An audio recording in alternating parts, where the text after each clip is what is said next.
कांप उठेगा अब अजरबैजान का कोना कोना। भारत के प्रलय ने बदल दी काकेशस की पूरी कहानी। तुर्की और पाकिस्तान के मंसूबों पर फिर गया पानी। आर्मेनिया के हाथों में आ गया भारत का सबसे घातक ब्रह्मास्त्र। इस्कंदर मिसाइल भी पड़ गई। अब फीकी। भारत की स्वदेशी तकनीक ने दुनिया को दिखा दिया अपना असली दम।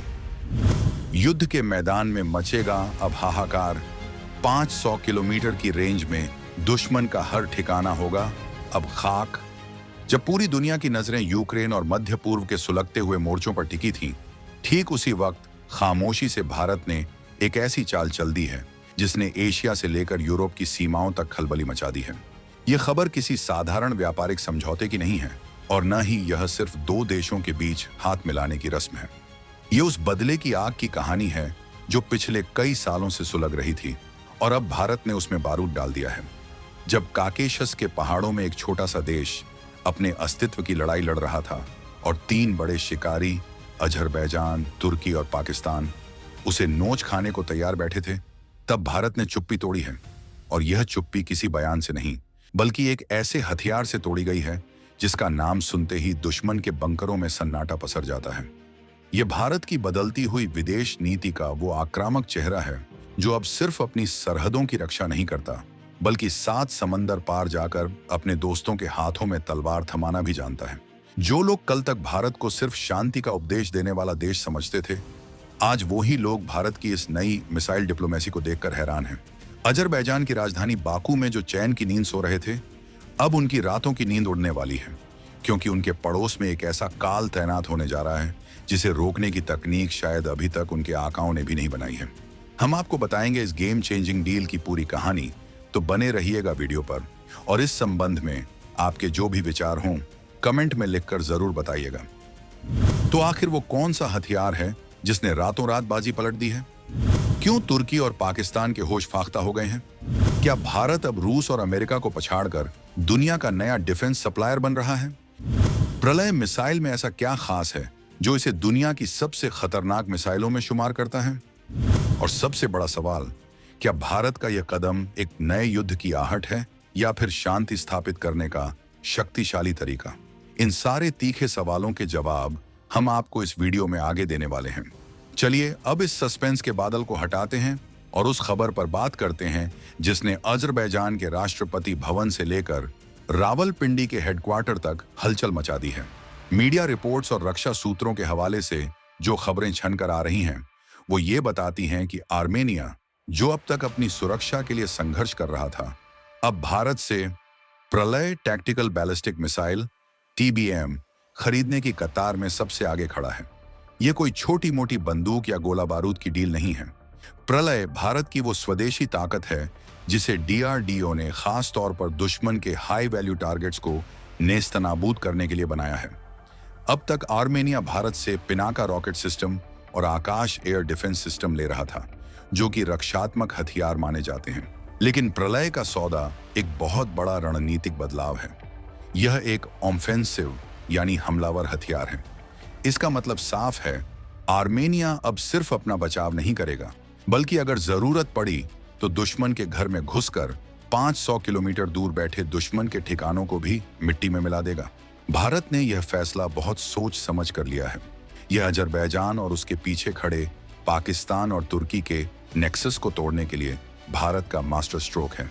जिस तरह अजरबैजान ने अपनी तेल की दौलत और तुर्की के ड्रोन के दम पर आर्मेनिया को दबाया था, अब भारत ने आर्मेनिया को वो बाहुबली गदा थमा दी है जिसके एक वार से पूरा का पूरा युद्ध क्षेत्र का नक्शा बदल जाएगा।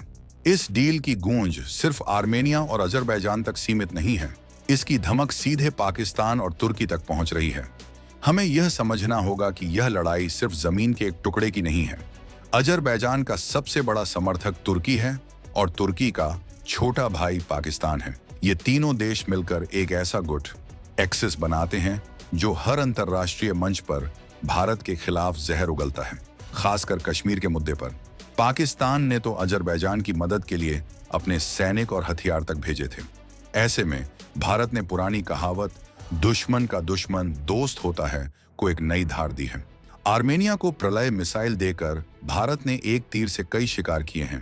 पहला, आर्मेनिया की सुरक्षा सुनिश्चित की। दूसरा, अजरबैजान को यह कड़ा संदेश दिया कि अगर तुम पाकिस्तान के साथ मिलकर भारत के खिलाफ साजिश करोगे तो हम तुम्हारे पड़ोसी को इतना ताकतवर बना देंगे कि तुम अपनी ही उलझनों में फंस जाओगे। और तीसरा, तुर्की को यह बता दिया कि उसका तथाकथित इस्लामिक नाटो या पैन तुर्किक सपना भारत की मिसाइलों के आगे टिक नहीं पाएगा। यह भारत की टिट फॉर टैट डिप्लोमेसी है। अगर पाकिस्तान अजरबैजान के साथ खड़ा हो सकता है तो भारत खुलकर आर्मेनिया के साथ खड़ा है। यह 2026 का नया भारत है जो अब रक्षात्मक होकर नहीं खेलता बल्कि फ्रंट फुट पर आकर छक्के मारता है। अब जरा उस ब्रह्मास्त्र की तकनीकी खूबियों पर नजर डालते हैं जिसने दुश्मन खेमे में खौफ पैदा कर दिया है। प्रलय कोई आम मिसाइल नहीं है, यह एक क्वाजी बैलिस्टिक मिसाइल है। सरल भाषा में समझें तो आम बैलिस्टिक मिसाइलें एक तय रास्ते पर जाती हैं जिसे रडार आसानी से पकड़ लेते हैं और एंटी मिसाइल सिस्टम उन्हें हवा में ही मार गिराते हैं। लेकिन प्रलय बहुत शातिर है, यह हवा में उड़ते हुए अपना रास्ता बदल सकती है। यह इतनी चालाकी से मैन्यूवर करती है कि दुश्मन का रडार कंफ्यूज हो जाता है कि यह जा कहां रही है। जब तक दुश्मन का डिफेंस सिस्टम जैसे कि रूस का S-300 या इजराइल का बराक इसे ट्रैक करने की कोशिश करता है, तब तक प्रलय अपना काम तमाम कर चुकी होती है। इसकी रेंज 150 से 500 किलोमीटर तक है, जिसका मतलब है कि आर्मेनिया अपनी सीमा के भीतर सुरक्षित रहकर अजरबैजान के किसी भी शहर, सैन्य अड्डे, तेल के डिपो या ड्रोन लॉन्च पैड को निशाना बना सकता है। यह सॉलिड फ्यूल ठोस ईंधन से चलती है, यानी इसे लॉन्च करने में घंटों का वक्त नहीं लगता। बस आदेश मिला, बटन दबाया और कुछ ही मिनटों में दुश्मन का खेल खत्म। यह रेडी टू फायर मोड में रहती है। मोबाइल लॉन्चर से दागे जाने की वजह से इसे कहीं भी छिपाना और कहीं से भी फायर करना बेहद आसान है। यह वो तकनीक है जो अब तक सिर्फ अमेरिका या रूस के पास थी, लेकिन अब भारत ने इसे न सिर्फ बनाया है बल्कि दुनिया को बेचने का दम भी दिखाया है। यह सफर एक दिन में तय नहीं हुआ है। याद कीजिए वो द्वार जब भारत अपनी सेना के लिए एक एक गोली और राइफल के लिए दूसरे देशों का मुंह ताकता था। लेकिन आज तस्वीर पूरी तरह पलट चुकी है। आर्मेनिया के साथ भारत का रक्षा सहयोग Pinaka multi barrel rocket launcher से शुरू हुआ था। जब अजरबैजान के ड्रोन्स आर्मेनियाई सैनिकों पर कहर बरपा रहे थे, तब भारत की पिनाका ने पहाड़ों की आड़ में छिपे दुश्मन को चुन चुन कर मारा था। पिनाका की सफलता ने आर्मेनिया का भरोसा भारत पर इतना बढ़ा दिया कि अब वो भारत से ATAGS एडवांस्ड टोर्ड artillery gun system, Swathi radar और आकाश एयर डिफेंस सिस्टम ले रहा है। और अब प्रलय की एंट्री ने इस भरोसे को एक अटूट रिश्ते में बदल दिया है। ये साबित करता है कि भारतीय हथियारों की गुणवत्ता और सटीकता वर्ल्ड क्लास है। पश्चिमी देशों के हथियार महंगे हैं और उनके साथ हजारों शर्तें जुड़ी होती हैं। रूसी हथियार अब पुराने हो रहे हैं और सप्लाई चेन की दिक्कतें हैं। ऐसे में भारत दुनिया के लिए एक विश्वसनीय और किफायती विकल्प बनकर उभरा है। भारत का रक्षा निर्यात जो कुछ साल पहले तक न के बराबर था, अब हजारों करोड़ का आंकड़ा पार कर रहा है। मेक इन इंडिया अब सिर्फ एक नारा नहीं बल्कि एक हकीकत है जो दुनिया के युद्ध क्षेत्रों में अपनी ताकत का लोहा मनवा रही है। यह हर भारतीय के लिए गर्व का क्षण है कि हमारे वैज्ञानिकों और इंजीनियरों द्वारा बनाया गया हथियार आज किसी देश की संप्रभुता की रक्षा कर रहा है। युद्ध सिर्फ हथियारों से नहीं बल्कि मनोविज्ञान, साइकोलॉजी से भी लड़ा जाता है। प्रलय जैसी मिसाइल का होना ही दुश्मन के दिमाग पर गहरा असर डालता है। इसे डेटरेंस या भय का सिद्धांत कहते हैं। अब तक अजरबैजान यह सोचकर आक्रामक था कि आर्मेनिया के पास पलटवार करने की कोई बड़ी ताकत नहीं है। वे सोचते थे कि वे हमला करेंगे और आर्मेनिया सिर्फ बचाव करेगा। लेकिन अब समीकरण बदल गया है। बाकू, अजरबैजान की राजधानी, अब आर्मेनियाई सीमा से मिसाइल की जद में है। यह डर ही अजरबैजान को कोई भी नई गुस्ताखी करने से रोकेगा। भारत ने आर्मेनिया को सिर्फ हथियार नहीं दिया बल्कि उसे आत्मसम्मान से जीने का मौका दिया है। यह सौदा अजरबैजान के उन तेल के कुओं और गैस पाइपलाइनों के लिए भी खतरा बन सकता है जो उसकी अर्थव्यवस्था की रीढ़ है। अगर युद्ध छिड़ा तो आर्मेनिया अब अजरबैजान की दुखती रग पर सीधा वार कर सकता है।